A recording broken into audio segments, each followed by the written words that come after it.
The Syrian coastal cities of Latakia and Tartus became the epicenter of brutal violence in early March 2025. This recent unrest resulted in a devastating loss of life, with over 1,300 people killed in just a few days. Among the dead were hundreds of civilians caught in the crossfire.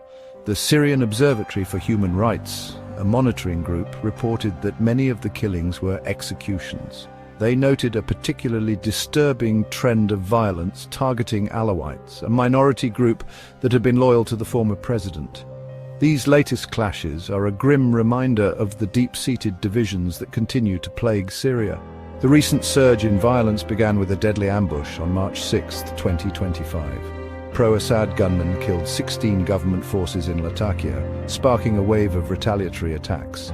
The fighting escalated quickly, engulfing both Latakia and Tartus. These cities, historically known for their support of Bashar al-Assad, became battlegrounds in the ongoing struggle for control of Syria.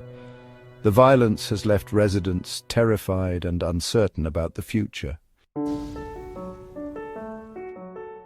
The recent clashes in Latakia and Tartus are the most significant challenge yet for Syria's new government. The country entered a new chapter in December 2024 when insurgents overthrew Bashar al-Assad, ending his decades-long rule.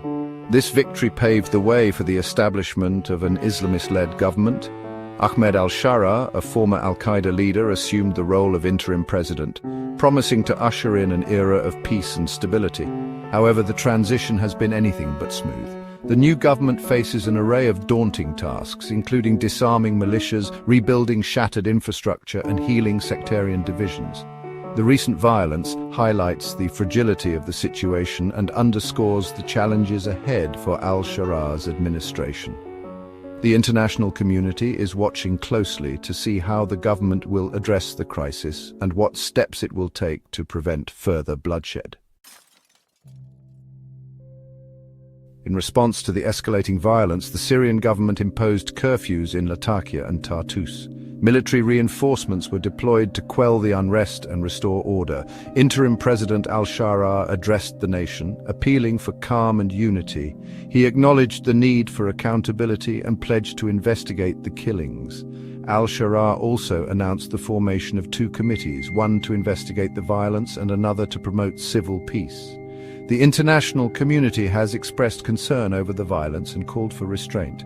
Germany condemned the killings and urged a thorough investigation. The United States echoed these sentiments, with Secretary of State Marco Rubio denouncing the attacks by radical Islamist terrorists. Israel, while urging the protection of minorities, also highlighted the jihadist nature of the new government. Meanwhile, Russia has been coordinating with the United States to monitor the situation and prevent further escalation. The recent violence in Syria is a stark reminder of the immense challenges facing the country. The overthrow of Bashar al-Assad, while signaling the end of one era, has ushered in a new period of uncertainty. The new government faces the daunting task of rebuilding a nation shattered by years of conflict. The situation is further complicated by the presence of various armed groups, some of whom remain loyal to the former regime. The path to peace and stability in Syria remains long and arduous.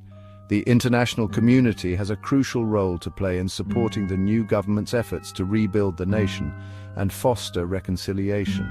However, the recent violence serves as a stark reminder of the fragility of the situation. It remains to be seen whether Syria can overcome its deeply rooted divisions and forge a new future for its people. The coming months will be critical in determining the trajectory of the country and the fate of its citizens.